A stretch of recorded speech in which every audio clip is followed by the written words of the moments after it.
Dapat patay mo. Hindi nga, I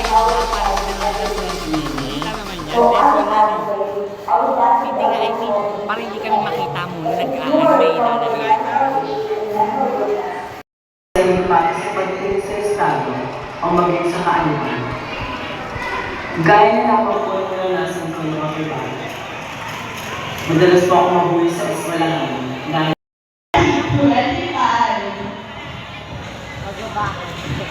And at this point, we will request everyone to please rise. Inuhuli tayo yung buwan ng Panginoon. Ang sangguniang kabataan ng Panginoon 77 po ay naglusay po ng iba't ibang proyekto. SK Kausi, at ang ating buting SK Chairman Vince Salvani.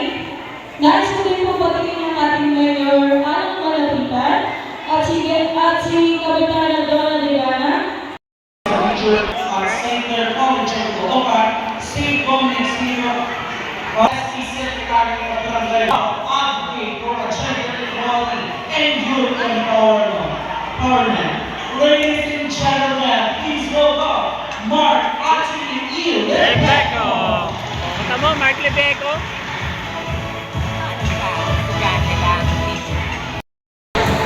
And for our judge number 3, former president of the Kilos Kabataan Organization and currently serves as auditor of both the Kalasang Youth Organization and the Pangarap Gay Association. Ang suwal! Archibald Ira.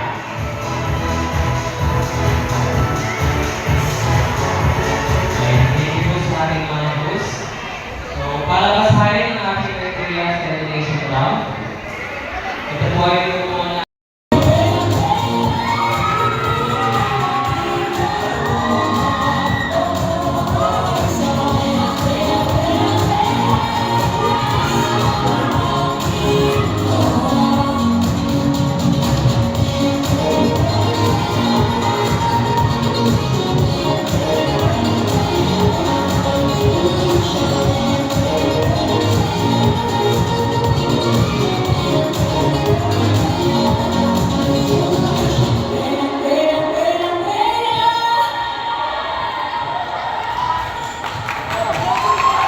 Once again, welcome sa ating Bibini Katamani 2025! Grabe! Ang gaganda naman ng mga binibining nasa harapan natin ngayon. Yes, tama ka dyan, partner. Grabe, handang-handa talaga sila sa kanilang production number. At alam mo na gusto niyo po pa silang lubusang makilala. Alright, partner, dito tayo sa gilid. Ewan ko kung surprise mo sa kanila ha, pero alam ko namang ready sila. Grabe, nakaka-inlove. Alam kong busog na busog ang inyong mga mata ngayong gabing ito. At para mas makilala naman pa natin sila, tatanungin lang natin sila ng kanilang mga insights, opinion, komento tungkol sa mga inihandang katanungan ngayon. Yes, ano mga handa dyan, partner, ng ating question? Siyempre, unahin na natin ang ating uno. Ayan, bago namin ibigay ang katanungan, huwag kayong kabahan. Gusto lang naman namin malaman ang inyong opinion Yes. patungkol sa mga katagang ito. Pero gusto ko muna kamustahin ka. Kamusta ka naman? Candidate from Purok-Uno. I feel nervous right now, but I'm so happy that a lot of people is watching and waiting for us. Thank you po. Grabe, initial partner. Hindi ko kaya yun. Okay, hindi mo naman patagalin. Ito, candidate number 1 from Purok-Uno. Ano ang iyong opinion, komento, o naman tungkol sa pagtanggap sa sarili at pagmamahal sa katawan? In English, self-acceptance and body positivity. You know what, ladies and gentlemen, all human beings, also the influencer, celebrity, and showbiz industry, has their own insecurities within their bodies. At naniniwala po ako na walang ibang magmamahal sa'yo kung hindi mo kaya mahalin ang sarili mo. So that, love yourself so that you will be able to reflect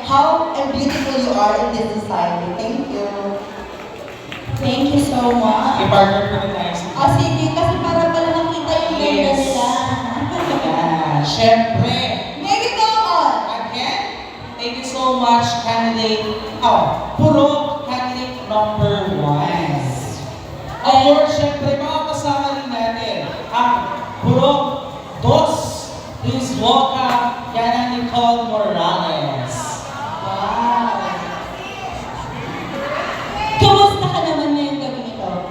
Ganda po, pero still maganda pa rin. Yes. Right? Slay! Slay na slay ka dyan! Kaya naman, ano ang iyong opinion, komento tungkol sa kahalagahan ng mental health sa kabataan? In English, the importance of mental health among the youth. I believe mental health is a very important to us dahil kahit anong sabihin ng mga tao sa atin, wala tayong makagalit ito tayo. Hindi Ngunit, may social media na ngayon. Ito ay nababago ng social media. Kaya kailangan natin ang social media, kailangan natin pantayan. Ngunit hindi ito nakakabuti sa atin. Thank you. Thank you so much. Thank you so much, candidate number 3, Purok Press.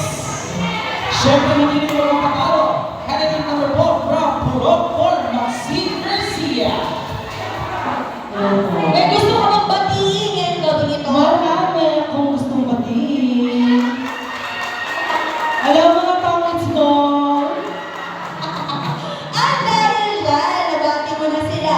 Ngayon, ano ang iyong opinion, komento tungkol sa pagkalat ng maling impormasyon sa social media or spreading misinformation on sino ang inspiration mo sa pagsali mo sa pageant na ito? Siyempre yung inspirasyon ko is yung mga kaibigan ko na taga-Barangay 177.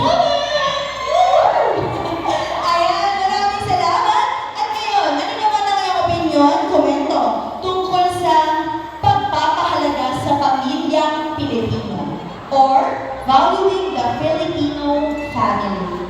Naniniwala po ako na mahalaga ang pamilya, lalo-lalo na sa panahon na tayo niluluwakan ng mundo, sa panahon na nagkakaroon po tayo ng pagsubok sa buhay at problema na kahit anumang unos o bagyo ang dumating sa ating buhay, ang pamilya ang una natin masasandalan sa panahon na tayo nalulugmok. At naniniwala po ako na ang pamilya ang hahagkan sa atin sa panahon na walang-wala tayo sa buhay.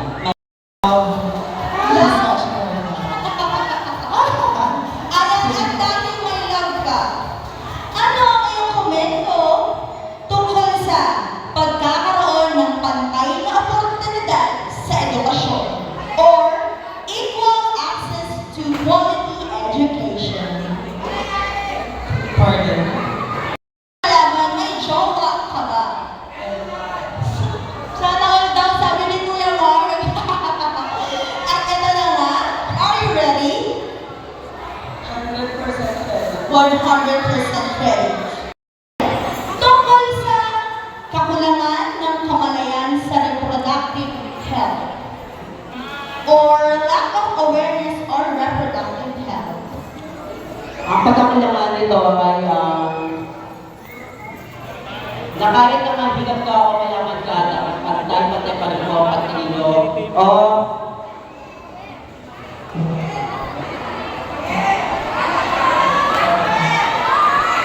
pero inalaban. Yes, laban. Kaya naman ano ang iyong opinion tungkol sa pagtataguyod ng kalinisan at pangangalaga sa kalikasan? Ladies and gentlemen, ang aking opinion, Miss Marga Gutierrez. Baka may gusto kang pasalamatan sa gabi nito. Una sa lahat, pinapasalamatan ko yung mga friend ko na sumusuporta sa amin. And especially to Sangguniang Kabataan ng Barangay 177. Sa ganitong event na patuloy silang sumusuporta sa katulad namin mga miyembro ng LGBT community. Thank you. Thank you so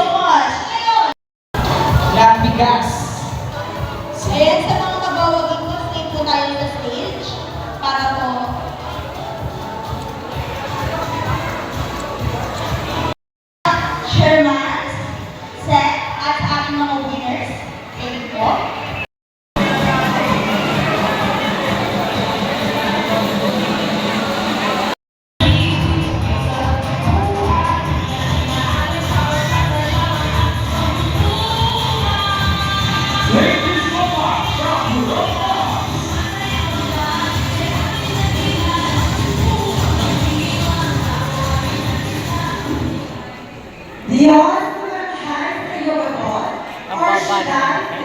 Tapos,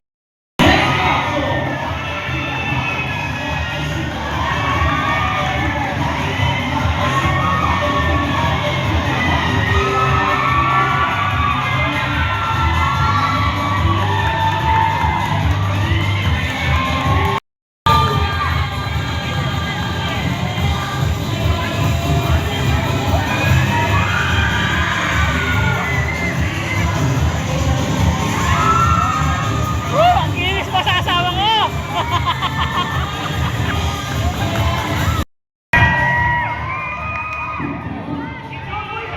Good evening, 20 years old, representing Purong 5. My advocacy is all about mental health awareness because I still believe that a simple talk will make a difference. Thank you.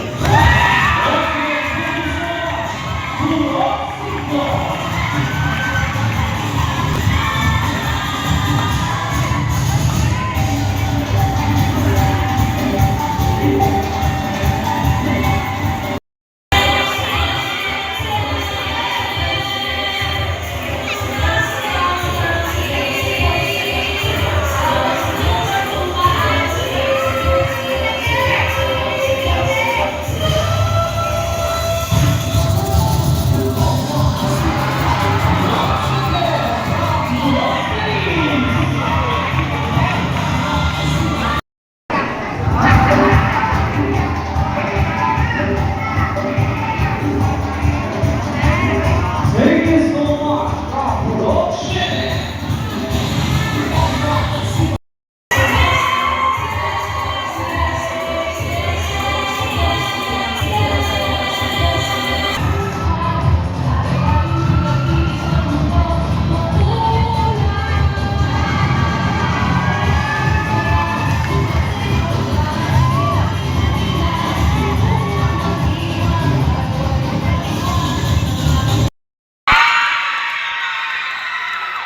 I'm only 16 years old, Tanner, and my advocacy is from you. Hi, a voice with purpose. Thank you.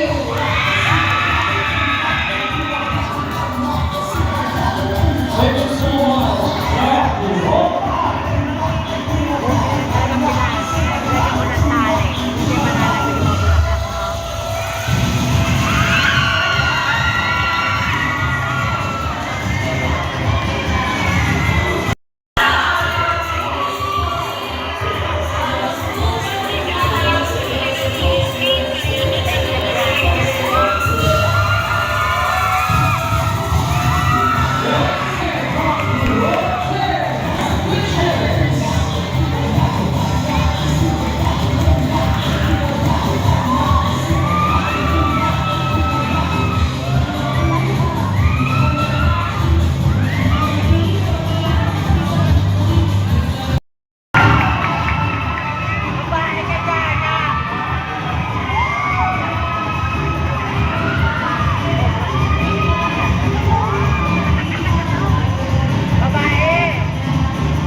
Good evening. This is Marian Gutierrez Alazar, representing Puro 10. Kagawad Francis Acosta, Kagawad Rodrigo Bosante, at syempre yung isa sa magaling na nag-host ngayon ang ating kagawad sa Sweet International Plan. Maganda na rin ba? Hindi ako sanay. At syempre, isang malakas na palakpak po kasi project po ito ng ating Sangguniang Kabataan. Palakpakan po natin ang ating wapong salamat, SPB Salmani. Sa iyo po. Kagawad Francis Acosta. At pinabati ko rin po ang lahat po ng bate ko na Area 1 at Area 10. At ang bubuo po itong sa iyo po, sa SQ po.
Kailangan po at maraming salamat.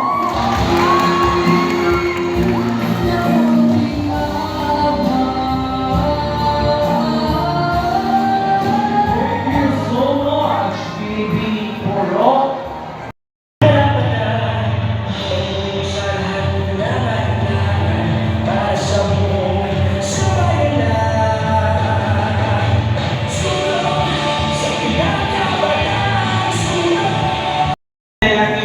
Top 5. Si Puro, MC is sponsor. Na ang inyong ibato sa akin. Ako ay mananatiling matatag upang ipakita sa inyo. Pusin! Good evening. So yung question para sa iyo. Q&A. Kung ang corona ay simbolo lamang, ano ang mas mahalagang katanungan na dapat pagdating ng isang tunay na binibining sa inyong komunidad? Again, kung ang corona ay simbolo lamang, ano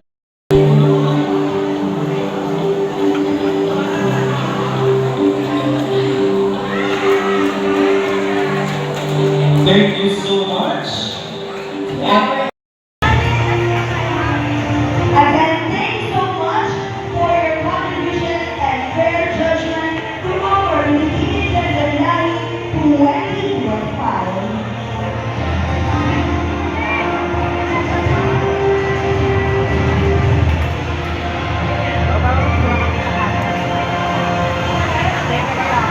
Ganda.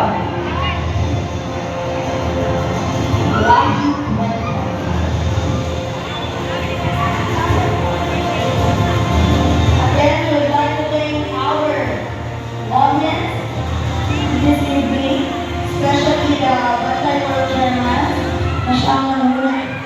Thanks so much, Honorable Cheng Datu. Now may we call on Honorable Jamil Chua for his message.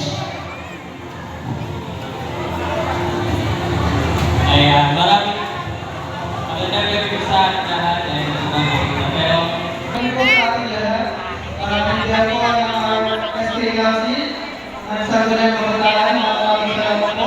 Sa mga sumalo at sumuporta po bilang dito sa aming program, Philippine Dental Line 2025.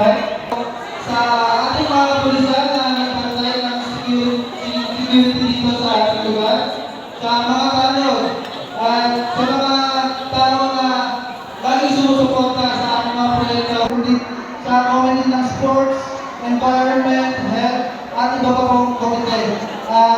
Sana po hindi lang ito uli natin pagkikita, pagkos samahan niyo po kami sa aming mga proyekto hinihanda para sa inyo, mga Ay patuloy ko po pagpunta sa mga proyekto ko ng Sangguniang Kabataan ng Barangay 177 bilang Head Committee on Education. Tinatay ko lang ang opportunity na to para ipaalam ko sa inyo na ang Sangguniang Kabataan ng Barangay 177 ay magkakaroon po ng magbibigay ng mga school supplies para sa mga high school students at senior high school students. And thank you sa ating mga hosts for tonight. At sana po okay pa ang lahat. Okay pa ba ang lahat? Isang malakas na palakpakan nga po kung okay pa ang lahat. Ayan. Alam niyo po, sana sa pagkakulit ng champion ang gender and development ng ating barangay kasama ang ating kapitana. Kapitana Donna Daniela siya. At syempre sa pangunguna ng aming SK Chairman, Oli Galvani, at ng kanyang konseho. Inaanyayahan po namin kayo na sana hindi na ito ang ating last na pagkikita, no? Kasi nalulungkot po kami na hindi po namin kayo masyado nakakasama. yes, at syempre din part na nakakamiss na mga ganitong big event events. At yun na nga po, may maraming hindi magandang salimatan para sa ating suppliers. Ito po sa mga event organizers. Yes, salamat ako sa tayo sa backstage. Grabe yung asikaso na ginagawa nila sa atin, especially sa ating mga candidates. Grabe ang mga kandidata. Sila ang nagbigay ng kulay, saya sa atin sa gabing ito. Kaya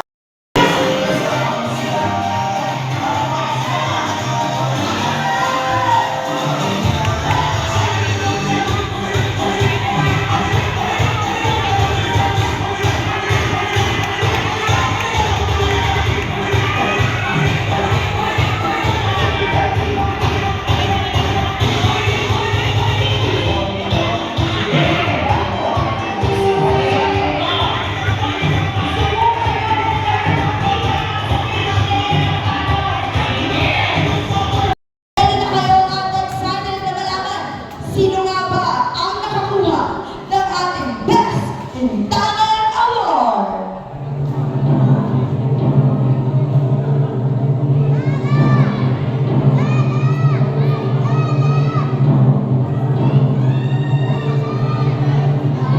May we go once more, Decano?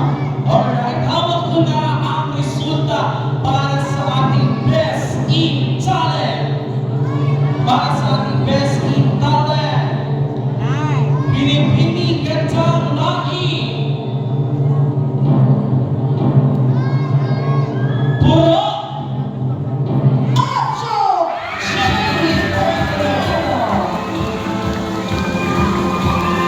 Okay, go for our Best in Talent.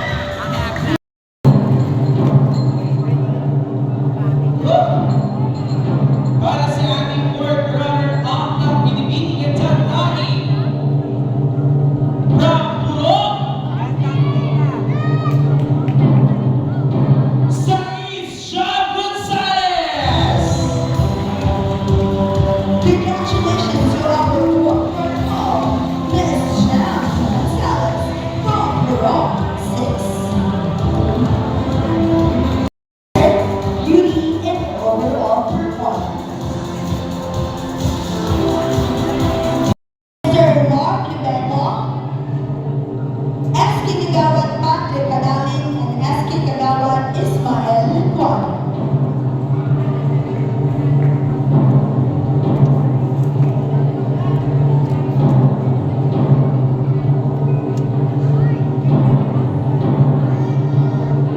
Our third runner-up will be receiving sash, cash prize, crown, and certificate. Dapat crown. Certificate, sash, and cash prize. Okay. Are you guys ready?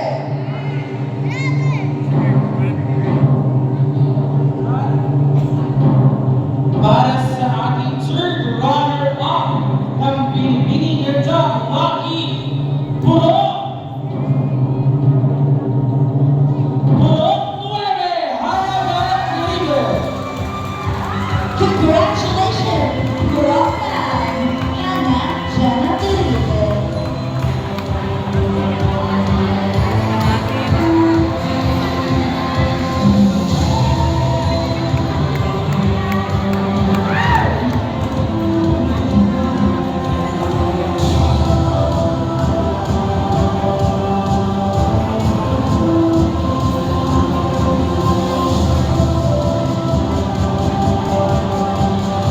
Thank you so much and congratulations to Don, Michael,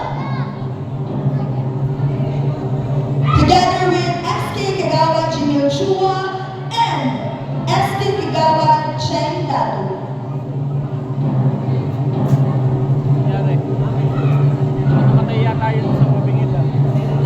For our second runner-up ng pinipili Gandang Laki. Puro.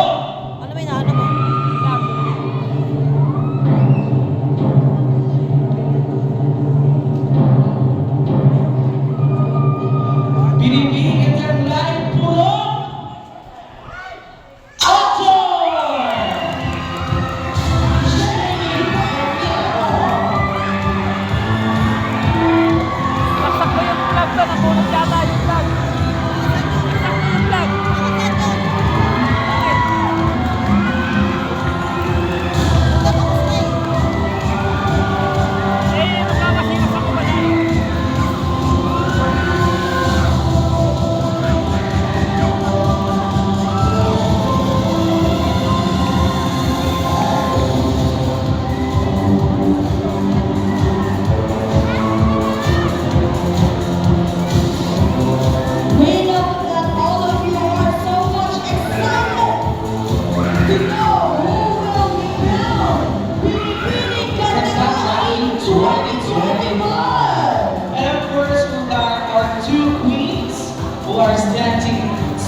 step forward. Wait!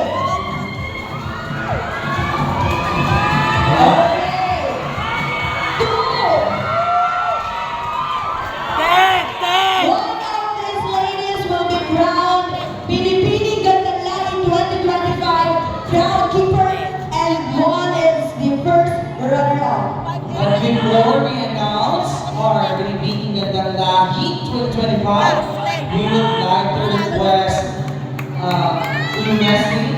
leave a message, our SK Kagawad Sumuporta at naging bahagi ng mga tagumpay o bet na aming inahanda para sa inyo. Sa mga kandidata na buong tapang at galing ay pinakita ang kanilang talento at naglaan ng oras, kagandahan. Maraming salamat dahil kung hindi rin dahil sa inyo, hindi natin or namin ito magagawa ng masigla at matagumpay. Muli, maraming salamat mga binibini. Para po sa inyong kalaman, di lang po ito ang aming proyekto para sa selebrasyon at nang makarang sabi po, nagkaroon na kami ng HLE seminar sa Maligayang Cluster. At sa mga darating pa pong weekend, nagkakaroon din po kami ng 3x3 basketball movement. Kagawad at Vergara. Masasalamatan ko na lang po ang ating mga horado ay dahil po sila sa malayo. Naglaan po sila ng oras upang masubaybayan at mapaghusga, mapagbigay ng mga idea nila sa mga ating nagaganda ng kandidata na binibinigan ng lahi 2025. At para naman po sa mga hindi pinalag, pasensya na po. Bawi na po tayo dahil nagkakaroon po tayo ng binibinigan ng lahi season 2 po. Ngayon, hawak na namin ang resulta sa kung sino ang kokoronahang Binibining Gandang Lahi 2025. Ang unang pangalan na tatawagin ang siyang tatangaling kauna-unahang Binibining Gandang Lahi 2025 at ang hindi mo matatawag ay siyang first runner-up. To award our first runner-up, may we call on our judges, Kapitana Donna Digana, FD Chairman Vince, Kagawad Jana Lapus, and Kagawad Ira Estor.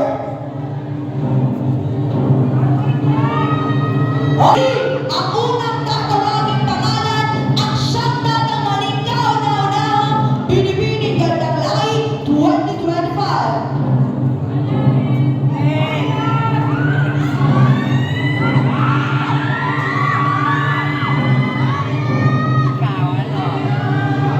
Our Pinipini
Gandang Lahi 2025 is backward for our photo offers with our...